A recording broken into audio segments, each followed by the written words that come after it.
SSC মামলায় জামিন প্রাক্তন শিক্ষামন্ত্রী পার্থ চট্টোপাধ্যায়। সুপ্রিম কোর্টে বড় স্বস্তি পার্থ চট্টোপাধ্যায়ের।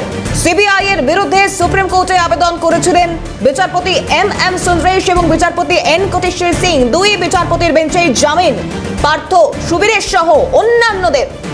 বিস্তারিত জানাবে ইন্দ্রাণী দাস গুপ্ত, আমাদের প্রতিনিধি রয়েছেন টেলিফোন লাইনে। ইন্দ্রাণী, পার্থ চট্টোপাধ্যায় লাগাতার জামিনের আবেদন করে গিয়েছেন, কিন্তু তার নামঞ্জুর থেকে গিয়েছে এবং লাস্ট আপডেট তাতে তার জামিন শর্ত সাপেক্ষে। ঠিক কি আপডেট রয়েছে?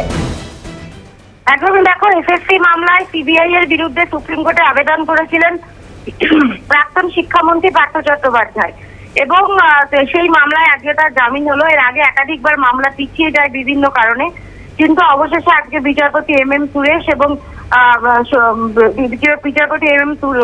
বিচারপতি এন কোটেশ্বর সিং এর বেঞ্চে পার্থ চট্টোপাধ্যায়ের জামিন হলো।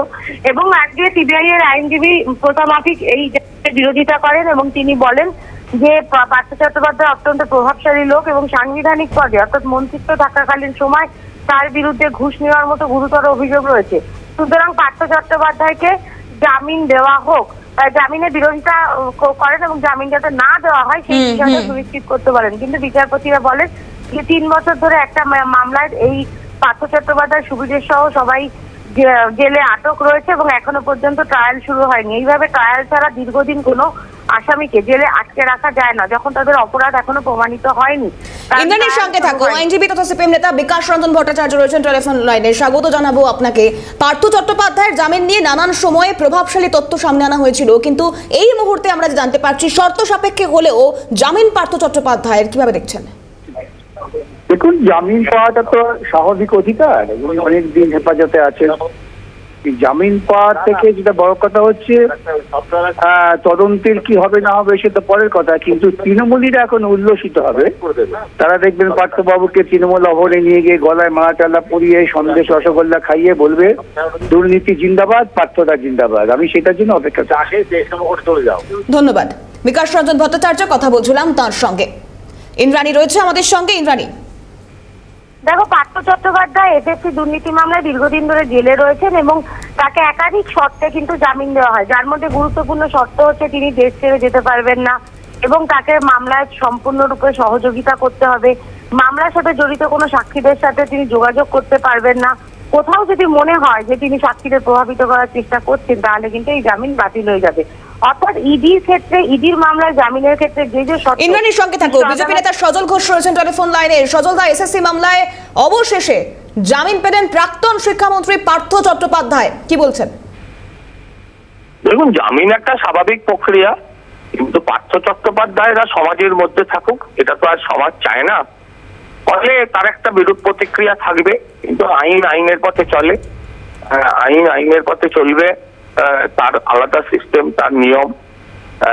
একটা মানুষকে দীর্ঘদিন আপনি তো আটকে রাখতে পারবেন না, আর জামিনটা তার অধিকার। ফলে সে আজ না হলে কাল জামিন পাবে, এটাই স্বাভাবিক। এত বছর জেল খেটেছেন, এবার দেখা যাক জেলের বাইরে এসে উনি কি করেন না করেন। ধন্যবাদ সজল দা। বিজেপি নেতা সজল ঘোষ, কথা বলছিলাম তার সঙ্গে।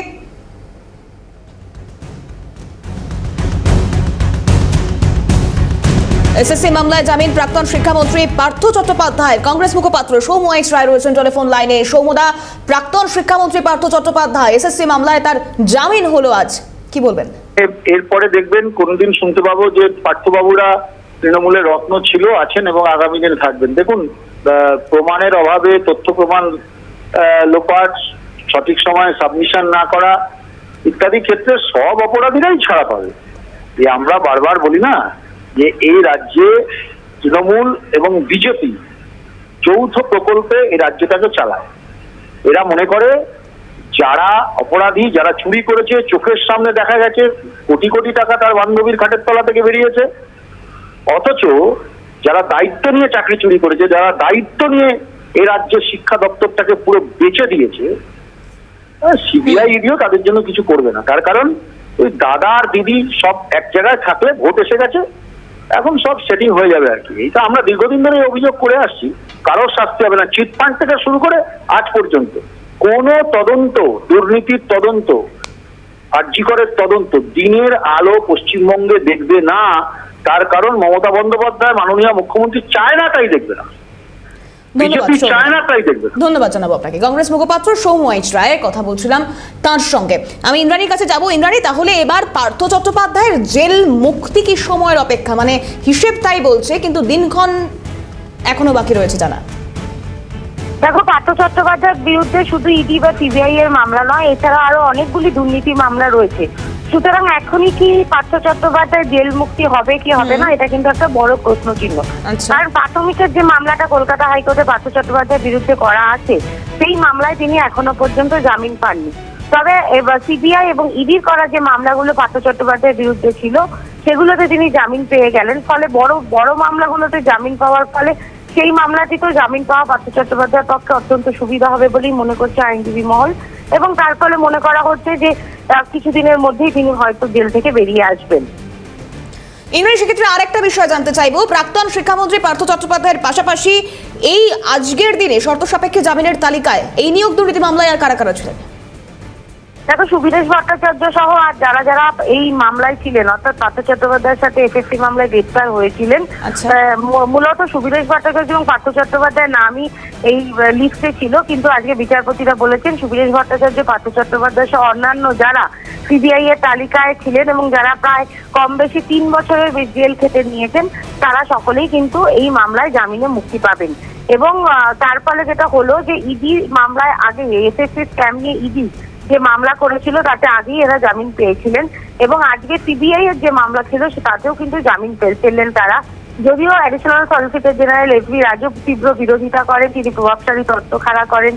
ঘুষ নেওয়া, মন্ত্রী থাকাকালীন পার্থ চট্টোপাধ্যায় কিভাবে ঘুষ নিয়েছেন তার প্রচুর প্রমাণ আছে। এই বিষয়গুলো সামনে আনলেও 3 বছর ধরে একজন জেলে আটকে রয়েছে এবং এখনো ইডি বা সিবিআই কিন্তু ট্রায়াল শুরু করতে পারেনি। এই মামলার ট্রায়াল এখনো শুরু হয়নি, প্রচুর সাক্ষীকে ঘেরা করা এখনো বাকি আছে। এই সমস্ত তথ্য পার্থ চট্টোপাধ্যায়দের আইনজীবীরা তারা আদালতের সামনে উপস্থিত করেন এবং তখনই কিন্তু বিচারপতিরা বলেন যে 3 বছর ধরে কোনো ব্যক্তিকে শুধু শুধু জেলে আটক করে রাখা উচিত নয়। তাদের একাধিকবার জিজ্ঞাসাবাদ করা হয়েছে এবং দীর্ঘ সময় তাদের কিন্তু জেলে গিয়ে আর নতুন করে সিবিআই জিজ্ঞাসাবাদ করেনি। সুতরাং মনে করা যায় যে সিবিআই এর জিজ্ঞাসাবাদ এদের ক্ষেত্রে সম্পূর্ণ হয়েছে, সেই কারণে এদের জামিন দেওয়া হোক। কিন্তু একাধিক শর্ত চাপানো হয়েছে এই জামিনের উপরে, অর্থাৎ ইডির মামলায় যে যে শর্ত ছিল প্রায় সেই সমস্ত শর্তই চাপানো হয়েছে যে এরা। ইন্দ্রাণী, সেক্ষেত্রে পরিস্থিতির দিকে নজর রাখো। ইন্দ্রাণী, ধন্যবাদ জানাবো। অর্থাৎ 22শে জুলাই দক্ষিণ কলকাতার নাকতলায় পার্থ চট্টোপাধ্যায়ের বাড়িতে ইডির অভিযান চলে এবং তারপর তাকে গ্রেফতারি করা হয়। 2022-এর কথা বলছি, 2022-এ তাকে গ্রেফতার করা হয়। 2025-এর 18ই অগস্ট, আজ প্রায় 3 বছর মাসখানেক, 1 মাস মতো সময়।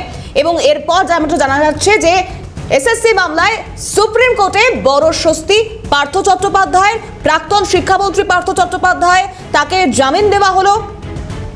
তবে এক্ষুনি জেল মুক্তি হবে কিনা সেটা প্রশ্ন, কিন্তু এসএসসি মামলায় জামিন প্রাক্তন শিক্ষামন্ত্রী পার্থ চট্টোপাধ্যায়। তৃণমূল নেতা তথা আইনজীবী বৈশ্বনাথ চট্টোপাধ্যায় রয়েছে টেলিফোন লাইনে। বৈশ্বনাথ বাবু, এসএসসি মামলায় পার্থ চট্টোপাধ্যায়ের জামিন কিভাবে দেখছেন?